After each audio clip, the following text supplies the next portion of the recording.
স্বরাষ্ট্র উপদেষ্টা ব্রিগেডিয়ার সাখাওয়াত বলেছেন, চাটুকারিতা করলে মিডিয়া বন্ধ করে দেওয়া হবে। আমার ধারণা যে এই বক্তব্যটা খুবই স্বাগত জানাবে সাধারণ মানুষ। আচ্ছা, কেন তিনি এই কথা বললেন, চলেন আমরা একটু তার নমুনা দেখে আসি। আমরা যারা মুক্তিযুদ্ধের পক্ষে আছি, আমরা মুক্তিযুদ্ধ যারা করেছি, যারা এদেশে বঙ্গবন্ধুর স্বপ্নকে লালন করি, আমাদের এখন দায়িত্ব হচ্ছে এই পুরো পরিস্থিতিটাকে মূল্যায়ন করে আমরা যেন একসঙ্গে একত্রিত ভাবে একটা ঐক্যবদ্ধ ভূমিকা পালন করতে পারি। রাস্তার পাশে যেভাবে গাড়িগুলো পড়ে আছে, গাড়ির কঙ্কাল পড়ে আছে, মনে হলো যে একটা গাদা বা সিরিয়ার একটা দৃশ্য, যেভাবে ভবনগুলো পুড়িয়ে দেওয়া হলো, পরিকল্পিত হামলা, এবং এত দ্রুত সময় গান পাউডার ছাড়া এভাবে কোনো গাড়ি একদম কঙ্কাল ছাড়া কিছু থাকা সম্ভব নয়। গান পাউডার দিয়ে পুড়িয়েছে, একদম দেখলে বোঝা যায় প্রত্যেকটি এলাকায়। তিনটি স্তম্ভকে টার্গেট করে তারা কিন্তু চতুর্থ স্তম্ভকে ভুলে যায়নি। রাষ্ট্রের তিনটি স্তম্ভকে অকেজো করে চতুর্থ স্তম্ভ গণমাধ্যমকে অকেজো করতে হবে। তার মানে হচ্ছে পুরো বিষয়টা যদি নাটশেলে বলি, তাদের পুরো টার্গেট ছিল রাষ্ট্রকে অকেজো প্রমাণ করা। এই বাংলাদেশ আমাদের পরিচিত নয়। আপনার অর্জনগুলোকে তারা টার্গেট করেছে। মেট্রো রেল, ব্রিজ, আপনার যে অর্জনগুলো, এক্সপ্রেসওয়ে, আপনি দেখেন তার পাশের বিল্ডিংটা ভাঙে নাই, এই বিল্ডিংটা ভেঙেছে। ফলে টার্গেট ছিল একেবারে সুপরিকল্পিত। তারা এই দর্শক বুঝতে পারলেন, এটি হচ্ছে সর্বশেষ যেই গণমাধ্যমের সেই বিশাল বিশাল সাংবাদিক সম্পাদক, তারা প্রধানমন্ত্রীর সামনে, সাবেক প্রধানমন্ত্রীর সামনে বক্তব্য দিচ্ছেন যখন গণহত্যা সংঘটিত হয়ে গেছে। শত শত শিক্ষার্থী জীবন দিয়েছে রাজপথে, মানুষ জীবন দিয়েছে রাজপথে, শত শত হতাহতের কান্নাতে, আহাজারিতে হাসপাতালগুলো ভারী হয়েছে। তারপর দিনই, অর্থাৎ সেই ঘটনা ঘটেছে সম্ভবত 18 কি 19 তারিখ, তারপর পরই যে তারা এই বয়ান দিচ্ছে। দর্শক খেয়াল করেন, এবং এই গ্রুপটা যেই মানুষগুলোকে দেখালাম, এদের একটা বড় একটা গ্রুপ, তারা প্রতিনিয়তই কিন্তু একই গ্রুপ, প্রতিবার প্রধানমন্ত্রী যখনই ডাকতেন এই লিস্টেড মানে সাংবাদিকরা সেখানে যে চাটুকারিতা করতেন, এবং বলাই হতো, অনেকে ঠাট্টা করে বলতো যে এটি হচ্ছে প্রশ্ন নয়, প্রশংসা করতে এসেছি অনুষ্ঠান, অথচ সেটা ছিল সংবাদ সম্মেলন। সেখানে খুব কড়া কড়া কোনো প্রশ্ন করা হতো না, কিছু মানে মন মতো আগের থেকে নির্ধারিত প্রশ্নগুলি ধরিয়ে দেওয়া হতো, এবং প্রত্যেকেই প্রশ্ন করার আগে প্রধানমন্ত্রীর নেতৃত্বের গুণাবলী দিয়ে একটা লম্বা বক্তৃতা দিয়ে তারপর তারা উত্থাপন করতে এমনভাবে যাতে প্রধানমন্ত্রী সেই কথাটাই আবার রিপিট করে।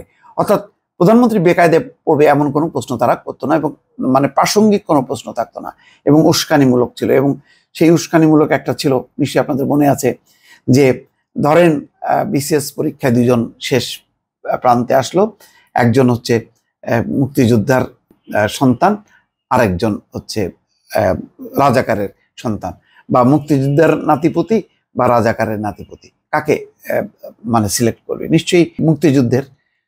সাথে সাথে প্রধানমন্ত্রী বলেন, অবশ্যই মুক্তিযুদ্ধের নাতিপুতি চাকরি পাবে নাকি রাজাকারের নাতিপুতি পাবে? অবশ্যই মুক্তিযুদ্ধের নাতিপুতিরাই পাবে। এই কথা উস্কানি, এবং তার পরবর্তীতে সেইটা সঞ্চারিত হলো ঢাকা বিশ্ববিদ্যালয়ে। তারপরে রাতের বেলায় হাজার হাজার শিক্ষার্থী নেমে আসলো, প্রতিবাদ করলো, তারপরে তো একটা গণঅভ্যুত্থানের একটি সূচনা ঘটলো।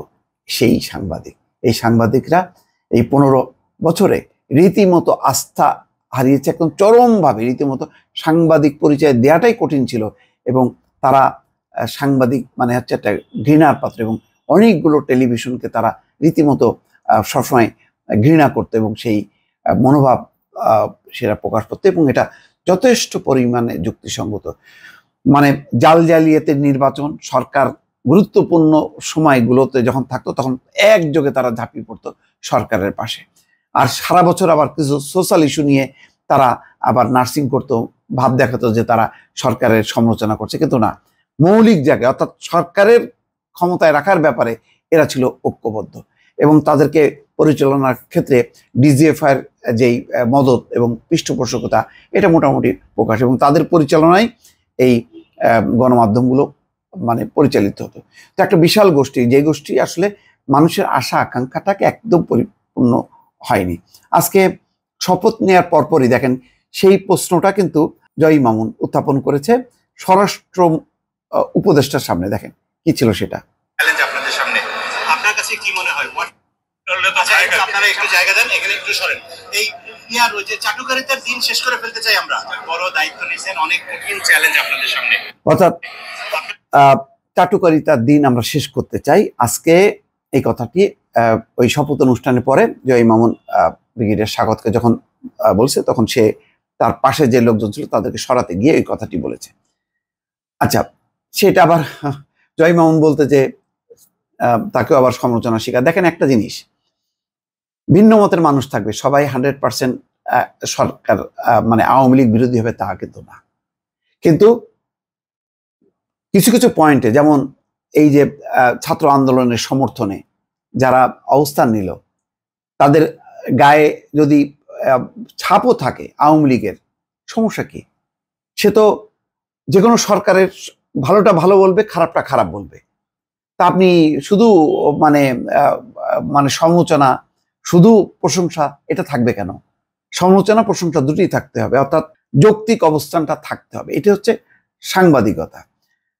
সেটা নিয়ে আবার সে বিরূপ একটা পরিস্থিতির মধ্যে পড়েছে, তাকে অনেকে ফেসবুকে নানা রকম মন্তব্য করেছে। যাই হোক, এটা উচিত না, এটা সচেতন থাকতে হবে। সাংবাদিকরা কোনো দলকানা হবে না। আজকে আমিও যদি এই অন্তর্বর্তী সরকার বা পরবর্তীতে যদি বিএনপি সরকার আসে, আমি যদি অন্যায় সত্ত্বেও যদি আমি মানে চাটুকারিতা করতে থাকি, এটা অন্যায় হবে, মানুষ এটা পছন্দ করবে না, কিন্তু তখন আমাকেও কিন্তু দালাল বলবে। আজকে স্বরাষ্ট্র উপদেষ্টা বললেন যে দেখেন, এই চাটুকারিতা করলে মিডিয়া বন্ধ করে দেওয়া হবে। চমৎকার কথা বলেছেন। কি বলেছেন? চাটুকারিতা করলে মিডিয়া বন্ধ করে দেওয়া হবে বলে জানিয়েছেন অন্তর্বর্তী সরকারের স্বরাষ্ট্র উপদেষ্টা brigadier general M Sakhawat Hossain. রোববার দুপুরে রাজারবাগ কেন্দ্রীয় পুলিশ হাসপাতালে আহত পুলিশ সদস্যদের দেখতে এসে তিনি এই কথা বলেন। তিনি বলেন, চাটুকারিতা করলে মিডিয়া বন্ধ করে দেওয়া হবে। আমি আপনাদের প্রমিস করছি, যদি মিডিয়া চাটুকারিতা করে তাহলে মিডিয়া বন্ধ করে দেওয়া হবে। টকশোতে চাটুকারদের ডাকবেন না। তিনি নিজেও নিয়মিত টকশোতে থাকতে, তার উনি নিজে খুব ভালো করে জানেন, দেখেছেন যে এই 15 বছরে কি পরিমাণ চাটুকারদের উপস্থিতি। অর্থাৎ ওই যে ব্যালেন্স করার নাম করে একজন সরকারের পক্ষে আর একজন সরকারের বিপক্ষে ডাকা হতো। তো সরকারের পক্ষে যারা, তারা ছিল অন্ধ, কোনোভাবেই তারা মানে আওয়ামী লীগ সরকারের সমালোচনা করবে না। এটা যেন একটা কোন বেঁধে ছিল। যেমন আমার সাথে মাঝে মধ্যে যখন কি সুভাষ সিংহ রায়, আমি খুব আপসেট হতাম। একজন ঢাকা বিশ্ববিদ্যালয়ের সে শিক্ষার্থী ছিল, ছাত্র নেতা ছিল, এবং সে একটা ম্যাগাজিনের আবার সম্পাদক। তো মাঝে মধ্যে যে মানে মুখ ফুটে একটা দুইটা তো সমালোচনা আসবে না, কোনোদিন আমি শুনিনি। যে আপনারা শুনেছেন কিনা, যাই হোক, এরকম অনেক আছে, আমি নাম ধরে ধরে বলতে চাই না। আমি হয়তো মনে করবেন যে আমি একটা সুযোগ নিচ্ছি, না, এই সুযোগ নিতে চাই না, আমি জাস্ট একটা উদাহরণ দিলাম। আচ্ছা, তিনি বলছেন টকশোতে চাটুকারদের ডাকবেন না, মিডিয়া চাটুকার হবে না। একটা দেশ ডোবে কখন? যখন মিডিয়া সত্য কথা বলে না। দর্শক, খুব চমৎকার কথা, আমি আবার রিপিট করি, একটা দেশ ডোবে কখন? যখন মিডিয়া সত্য কথা বলে না। জনগণ কেন বিক্ষুব্ধ? বিক্ষুব্ধ হলো এই যে তাদের যেই কথাগুলো, তারা যেটা বলতে চায়, তারা যেটা চায়, তারা দেশকে যেমন দেখতে চায়, রাষ্ট্রকে যেমন দেখতে চায়, তারা ভোটকে যেমন দেখতে চায়, তারা দ্রব্যমূল্যের কষাঘাতে জর্জরিত মানুষের কান্নাগুলো যেভাবে প্রতিফলন দেখতে চায় মিডিয়াতে, সেটা যখন নাকি মিডিয়াগুলো করে না, চেপে যায়, তখন তারা ক্ষিপ্ত হয়। সেই কথাই আজকে বলছে যে একটা দেশ ডোবে তখন যখন মিডিয়া সত্য কথা বলে না। ব্রিগেডিয়ার স্বাগত বলছেন, মিডিয়াগুলো ওই সময় যদি সত্যি ঘটনা তুলে ধরতো তাহলে পুলিশের এই অবস্থা হতো না। ঠিক মানে এইরকম যে একটা শাসন ব্যবস্থা, এই যে পুলিশে দলীয়করণ, প্রশাসনে দলীয়করণ, পুলিশকে দলীয় কাজে ব্যবহার করা, দফায় দফায় কি না করেছে। 28 অক্টোবর দেখেন বিএনপির ওই বিশাল সমাবেশটা কিভাবে তারা সাউন্ড গ্রেনেড নিয়ে চারিদিক দিয়ে আক্রমণ করে ভেঙে দিল, আর দোষটা বলো যে এটা নাকি ওই সন্ত্রাস করলো বিএনপি ডেকে বিএনপি সন্ত্রাস করলো, ওই পুলিশ করেনি। এটা যে পরিকল্পিত ছিল এটা আন্তর্জাতিক মিডিয়াতে আসলো, আর আমাদের মিডিয়াগুলো তখন সবাই বলা শুরু করলো এটা বিএনপি, ওই তো সেই সন্ত্রাসী সংগঠন, সন্ত্রাসী দল, তারা এই ঘটনাটাই ঘটিয়েছে। এইভাবে মিথ্যাচার করেছে। বললাম না, গুরুত্বপূর্ণ যখন কি সংকটগুলোতে তারা একযোগে তখন দল হয়ে যায়, তারা তখন আওয়ামী লীগ হয়ে যায়, তখন তাদের মধ্যে আর কোনো সাংবাদিকতা থাকে না। আর প্রধানমন্ত্রীর সামনে সত্য কথা বলে প্রকৃত পরিস্থিতিটা কি সেটা তুলে ধরছে না, সেটা গণহত্যার পরে যেও গণভবনে যে মিথ্যাচার করছে তারা একযোগে। আমাদের ছাত্ররা আসলে দেশকে বাঁচিয়েছে। ব্রিগেডিয়ার সাখাওয়াত বলছেন মিডিয়াগুলো ওই সময় যদি সত্যি ঘটনা তুলে ধরতো তাহলে পুলিশের এই অবস্থা হতো না। মিডিয়া বারবার বলেছে কিছুই হয়নি, কিন্তু বিবিসিতে আমি সব দেখেছি। তিনি বলেন টকশোতে জ্ঞান গর্ব কোনো আলোচনা হয় না, মিডিয়া সঠিক তথ্য তুলে ধরেন। একটা দেশ তখনই ডোবে যখন মিডিয়া সত্য কথা বলে না। তিনি বলেন যে সাবেক তথ্য প্রতিমন্ত্রী লেখাপড়া জানা লোক, কিন্তু তিনি ছাত্রদের বললেন দুষ্কৃতিকারী। দেখছেন, বলছেন না যে তারা মানে ড্রাগ অ্যাডিক্ট হয়ে তারা বুক পেতে দিয়েছে, তারা এডিক্টেড ছিল। এসবের বিচার হওয়া উচিত, মিডিয়ার মালিকদেরও বিচার হওয়া উচিত। চমৎকার বলেছেন যে মিডিয়ার মালিকদেরও বিচার হওয়া উচিত, তারা এই মিডিয়াগুলিকে ব্যবহার করেছে তাদের নিজেদের ব্যবসায়িক সুবিধার্থে। প্রধানমন্ত্রীকে আপনারা প্রশ্ন করেন কি, আপনি অমুক জয় করে এসেছেন? হ্যাঁ, আসলেই তো একদম সত্য কথা বলেছেন যে আপনি অমুক, মানে অর্থাৎ আপনি উন্নয়নের দিশারি, দেশকে মুক্তি করেছেন। আপনি বিদেশে যে চীন থেকে খালি হাতে চলে আসলো, বলতেছে যে আপনি চীন জয় করে এসেছেন, এমনই একটা ভাব আমাদের সাংবাদিকরা। এগুলো কেমন প্রশ্ন যোগ করেন ব্রিগেডিয়ার সাখাওয়াত। যাক, ব্রিগেডিয়ার সাখাওয়াত আসলে সত্য কথা বলেন, এবং আজকের এই বক্তব্যটা মানুষের যেই ভেতরের যে কথাগুলো, সেই কথাগুলো কিন্তু তিনি তুলে ধরলেন। অথচ তিনি ক্ষমতায় এসে কিন্তু মানুষ বলে না পোল্টি দেয়, সেই পোল্টি কিন্তু দিলেন না, তিনি কিন্তু মানুষের কথাটাই এক্সপ্রেস করলেন।